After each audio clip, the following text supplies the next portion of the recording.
प्रधानमंत्री नरेंद्र मोदी ने तेलंगाना में एक रैली के दौरान बहुत ही बड़ा बयान दिया है कि भारत के लोग पूरे साल तक सोना खरीदना बंद कर दें या फिर सोना बहुत कम खरीदें।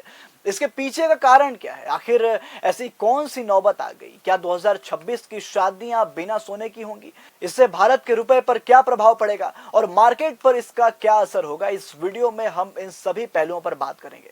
नमस्कार, मेरा नाम है ऋतिक पांडे और आप देख रहे हैं समाचार लुकआउट। प्रधानमंत्री नरेंद्र मोदी ने इस बयान में कहा है कि घर में कोई भी समारोह हो, लोग एक साल तक सोना न खरीदें, पेट्रोल बचाने के लिए फिर से वर्क फ्रॉम होम शुरू करें, विदेश यात्राओं पर न जाएं और खाने के तेल की खपत कम करें। आपके ज्ञानवर्धन के लिए एक बात बता दें कि भारत दुनिया के सबसे बड़े गोल्ड आयातक देशों में शामिल है। देश में हर साल आमतौर पर 600 से 800 टन तक सोने की मांग रहती है और 2025 में ये करीब 710.9 टन रही थी। हालांकि 2026 की पहली तिमाही में सोने की मांग घटकर सिर्फ 151 टन रह गई। अगर भारतीय एक साल तक सोना खरीदना कम या बंद कर दे तो इससे देश की अर्थव्यवस्था पर बड़ा असर पड़ सकता है। अब आते हैं मुख्य जो बात है कि पीएम मोदी का यह टास्क विदेशी मुद्रा बचाने के लिए दिया गया है। टास्क देने में वैसे मोदी जी माहिर तो हैं, सबको पता है। वैसे आपको बता दूं कि जिस विदेशी मुद्रा को बचाने की बात की जा रही है, पिछले कुछ सालों में विदेशी मुद्रा में कोई कमी नहीं आई है, बल्कि बढ़ोतरी हुई है। आप ये भी कह सकते हैं कि डॉलर के बढ़ते मूल्य की जिम्मेदारी से पीछे हटने का ये तरीका पीएम मोदी के लिए कोई नया नहीं है। मोदी जी का ये टास्क देना कोरोना काल से ही शुरू है। थाली बजाओ, टॉर्च और मोबाइल का फ्लैश जलाओ जैसे प्रयोग अब सोना मत खरीदो तक पहुंच गए। जनता अपना मन मारती रहे और पीएम मोदी के शौक पूरे होते रहे, साथ ही सरकारी खजाने से पैसा उड़ाते रहे। लोग वर्क फ्रॉम होम करें और प्रधानमंत्री चुनाव जीतने के लिए सरकारी खर्च से हजारों करोड़ों रुपए खर्च करते रहे। मुझे इस वक्त एक बयान याद आ रहा है। पीएम मोदी ने कहा था कि कांग्रेस आपके मंगलसूत्र तक छीन लेगी। लीजिए भाई साहब, छीन लिया, पर किसने? खुद मोदी जी ने। अब इस पर इनकी आईटी सेल और गोदी मीडिया क्या करेगी? क्योंकि जब पीएम मोदी ने कहा था कि कांग्रेस आपका मंगलसूत्र छीन लेगी, तब इसी गोदी मीडिया ने खूब प्रचार प्रसार किया।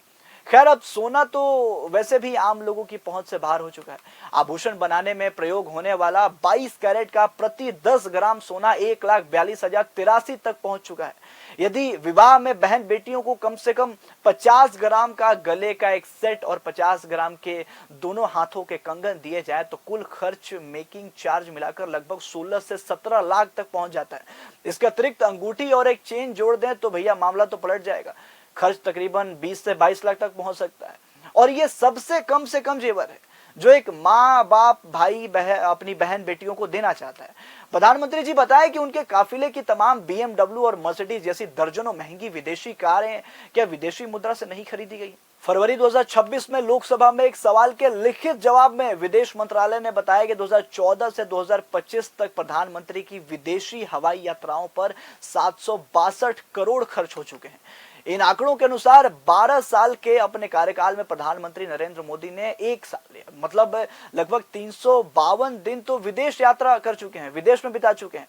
संसद में दिए गए एक लिखित जवाब के अनुसार नरेंद्र मोदी की ब्रांडिंग में सरकार की करीब 6000 करोड़ रुपए खर्च हो चुके हैं। और समझिएगा कि ये मत खरीदो वो मत खरीदो इसलिए हो रहा है क्योंकि इन सब खरीद से होने वाले डॉलर का मूल्य 100 रुपए तक पहुंचने वाला है। और इससे पहले कि देश में इसको लेकर हंगामा हो जाए, मोदी जी थोड़ा चेतावनी देकर बचना चाह रहे हैं। सच्चाई यही है। फिर प्रधानमंत्री बताएं कि देश की बहन बेटियों को लोग दें तो दें क्या?